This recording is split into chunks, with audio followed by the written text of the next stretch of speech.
Okay, so the other thing I wanted to do, in addition to giving you the overview, is I wanted to read you a story from the book. And I was going to play another video, but then I thought we've just done 3 videos, or 2 videos, one of which was split in half. So I thought that instead I would actually read from my book. And what I'm going to read, it's just after the introduction to the story, The Bin and the Bomb. And like I said in that video that I just showed you of the overview of all the chapters, The Bin and the Bomb is almost like a collection within a collection. And so this story, this excerpt that I'm going to read from the story Bin and the Bomb is, this is when I go to see the studio for the first time. And again, The Bin and the Bomb takes place in a studio, a chambre de bonne, or like a servant's quarters, servant room, or service room from way back when, in this beautiful old Parisian building. But where I'm living is anything but beautiful. And so anyway, but I'm on a budget, and I go to see this place, and this excerpt I'm going to read is the first time I'm seeing the studio where this takes place. All right.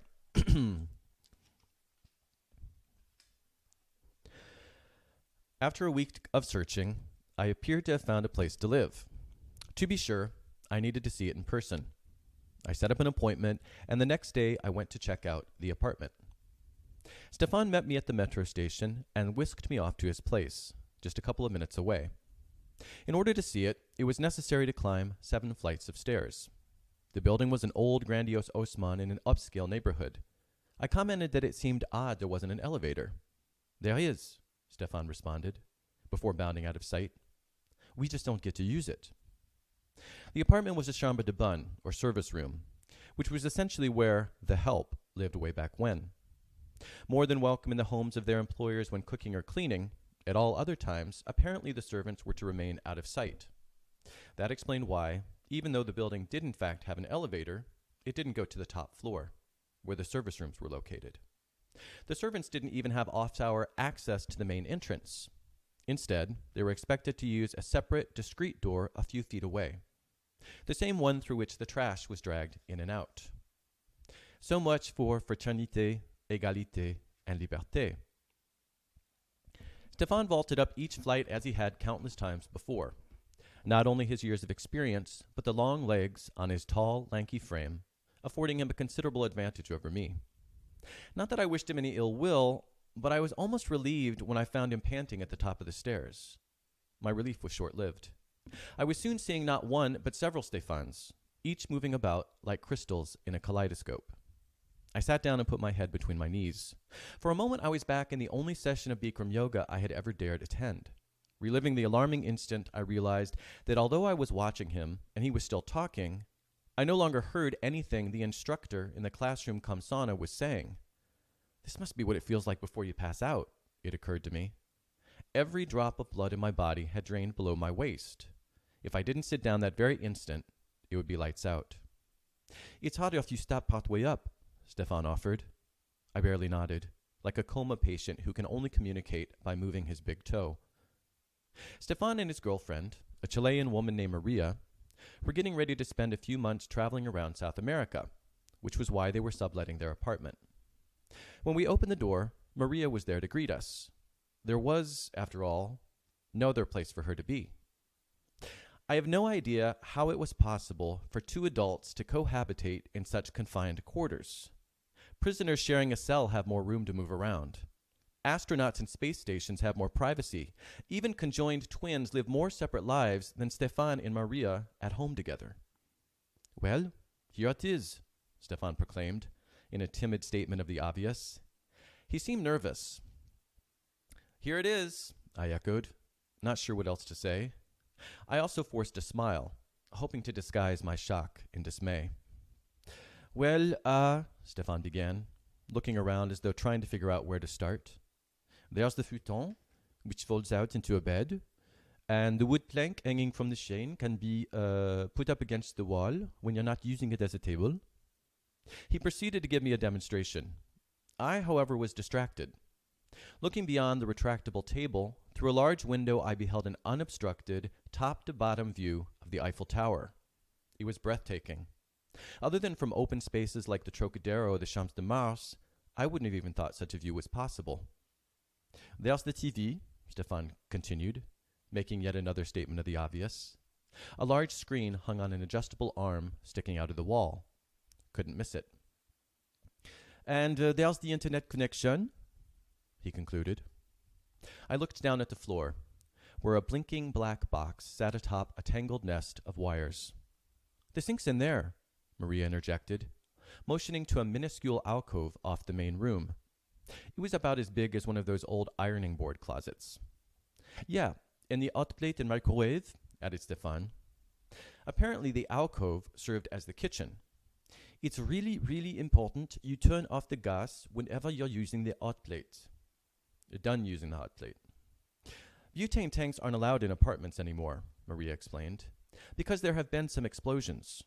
But we don't have any other way to cook. It made perfect sense. If they couldn't cook, they couldn't eat, and they would die. Without cooking, death was certain. Death by butane tank explosion, on the other hand, was merely a possibility. Like any prudent, rational thinkers, they had chosen the less risky option. I took a closer look. On the shelf under the microwave, there was a small butane tank. Ironically, other than the fact it was blue, it looked just like one of those stereotypical bowling ball bombs in old cartoons. A hose ran behind some shelves, connecting the tank to a 2-burner camping stove, which Stefan had referred to as the hot plate. That was where I would be doing my cooking, assuming, of course, that I myself wasn't burnt to a crisp in yet another unfortunate, newsworthy mishap. That's why you also have to make sure you always open the window when you're cooking, continued Stefan, while showing me how to raise the small 4-pane window over the camping stove. And please don't remove the piece of paper. The window pane is broken on the other side, and the paper keeps it in place, he added. I looked at the paper. It featured a huge set of lips that had benefited from a reparation, volumizing, and anti-aging regimen developed by a Parisian laboratory. I made a mental note never to remove the paper from the window. Wouldn't want to hurt those pretty lips, especially not after all the work that had gone into them. Returning my attention to whether I was up for the dangers of living with a potential bomb, not to mention the ever bit as sinister threat of a gas leak lulling me into a permanent slumber, Maria deftly changed the subject. The bathroom, she said. Oh yeah, responded Stefan with a smile, as though he couldn't believe he hadn't thought of it sooner. Come on. We stepped back out into the hallway.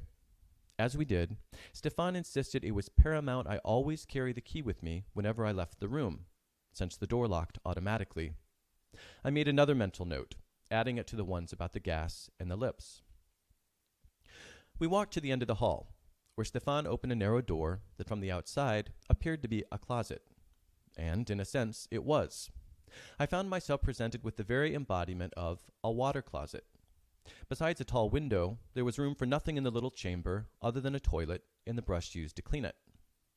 There were actually 2 water closets, one at the end of each hall, or one at each end of the hall. They were shared with the neighbors, creatures of the night who were few in number and rarely seen. As you can tell, it's clean. The neighbors are very respectful, Maria pointed out, in case I hadn't noticed. I had, but my mind had already moved on to something else. As elsewhere in my travels, water closet was not to be confused with the more comprehensive term bathroom. There was neither a sink nor a tub or shower in the little room. Where did Stefan and Maria bathe, I wondered? The answer would prove to be an ingenious, albeit unorthodox, setup back in the kitchen alcove. Hanging from the ceiling were 2 shower curtains I had overlooked initially, no doubt while wondering if the benefits of renting the apartment outweighed the risk of dying in it. Stefan explained the role that curtains played in maintaining his and Maria's personal hygiene. It's easier if you just shower at the pool, he began. But when you want to shower here, first you have to put this on the floor. He motioned to an empty rubber bin that had been resting against the wall. It was the size of a laundry basket. Then, continued Maria, you unhook the shower curtains and let them come to rest in the bin. Like a flight attendant describing life-saving techniques, she demonstrated the procedure. After that, you take this hose and you hook it up to the sink. Then you turn on the water, get it to the right temperature, and take your shower, explained Stefan. You just have to make sure not to take too long. Otherwise, the bin will overflow, and you'll have a big mess on your hands. I thought of the time at home when I'd failed to turn the faucet all the way off. after going to the bathroom in the middle of the night. The sink had a slow drain, and the water overflowed, flooding the bathroom floor and seeping through my downstairs neighbor's ceiling. Earplugs and ensured I slept through it all until my panicked landlord came pounding on my door early the next morning.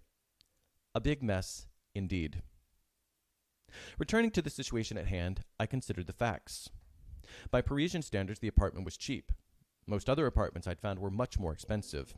Still, forgetting for a moment the whole bomb thing, was I really up for showering in a laundry basket? Although I'm normally more adaptable than just about anyone I know, that sort of felt like taking it to a new extreme. On the other hand, I wouldn't have to live with roommates. The apartment had a high-speed internet connection and a TV. It also had that spectacular view of the Eiffel Tower. Then, of course, there was the one other factor I had been conveniently overlooking. I was out of time. No other feasible options had presented themselves, and I didn't feel comfortable extending my stay at my friend Sophie's. I talked the chronically codependent couple down €100 a month. We had a deal.